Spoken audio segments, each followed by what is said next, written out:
कंधे को तनिक नीचे झुका करके और बोले एक पैर भगवान टेढ़ी कर करके और बोले जब भगवान धाम वृंदावन में वेणु निनाद भगवान करते हैं आपने बोले कोमल कोमल अंगुलियों से भगवान उस बांसुरी के स्वर फूंकते हैं। बोले महाराज बोले जितनी भी स्वर्ग लोक में जितनी भी देवांगनाएं बोले मृत्यु लोक के प्राणियों की चलेगा भगवान जब वेणु निनाद करते हैं धाम वृंदावन में बोले स्वर्ग की देवांगनाएं भी बोले स्वर्ग लोक में विमान पर बैठ करके भगवान के वेणुनाद सुनने के लिए आकाश मार्ग पर आ जाते हैं। सिर्फ बांसुरी की सुर में भगवान का जादू था और बोले जहाँ देवांगनाएं भगवान के रूप सुबह का प्रार्थना करते बांसुरी देख करके चित्त का हरण हुआ। जब भगवान का स्वरूप देवांगनाएं देखती थी बोले हमारा शरीर का भी भान हो जाती थी हमारा वस्त्र कहाँ जा रहा है हम कहाँ जा रही हैं सारा भान देवांगनाएं भूल जाती थी। बोले महाराज ऐसा भगवान वेणुनाद धाम वृंदावन में करते थे। बोले महाराज चैतन्य की चले क्या बोले जब जड़ होते थे भगवान की वेणुनाद से बोले वो भी प्रभावित हो जाते थे।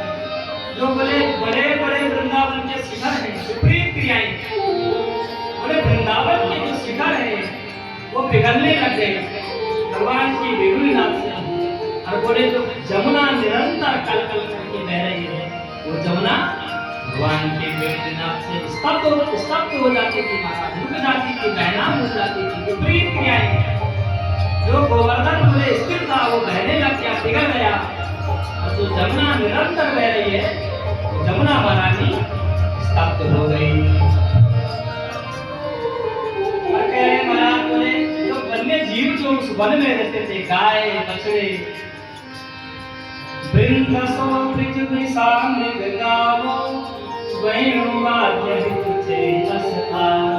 जैसे ही बोले भगवान ने वेणुनाद किया तो बोले जो बछड़ा जुगाली मार रहा था घास खा रहा था घास खाना भूल गया बोले आधा घास मुंह के अंदर आधा घास मुंह के बाहर जो क्रिया जो पशु करना चाहे मृग हो चाहे गाय हो चाहे बछड़े हो बोले सब एक चित्त बोले कान खाए करके भगवान का वेणुनाद सुनते थे। सुखदेव बाबा कह रहे हैं दंड दस्त कमलाकृत कर्ण नेत्रिता चित्र निवास जैसे बोले किसी ने चित्र बना दिया हो निर्जीव को प्राणी हो चित्र मात्र हो ऐसी स्थिति बोले वन्य पशुओं की भी हो जाती है तो बोले सामान्य जीव की क्या चले। और कौन सा महाराज बोले भगवान का जो स्वरूप है इतना सुंदर बोले भगवान बोलते हैं कितना सुंदर स्वरूप भगवान का होता है। दर्शनीय तिलको वनमाला दिव्य कंद तुलसी मधुमते बोले महाराज दर्शनियों में जो तिलक है जो भूषण है जो सर्वश्रेष्ठ है जिनके ऊपर देखने के लिए कोई और दृश्य शेष नहीं रहता।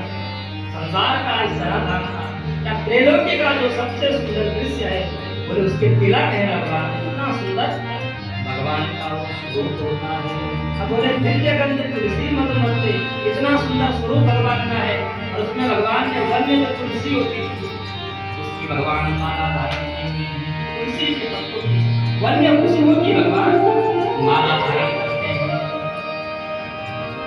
अब बोले उस जो माला भगवान पहनते हैं उस पर बोले भोले आ करके गुंजार करने लगते हैं, बहुत मंद उस माला पर भोले आ रहे हैं, भोले गुंजार कर रहे हैं। अलिपुले रंग गीत मविष्ट मातृ अंजन हिक्सन देतोनी, बोले भगवान कर रहे हैं भैरुनाथ, वो भोले गा रहे हैं गीत।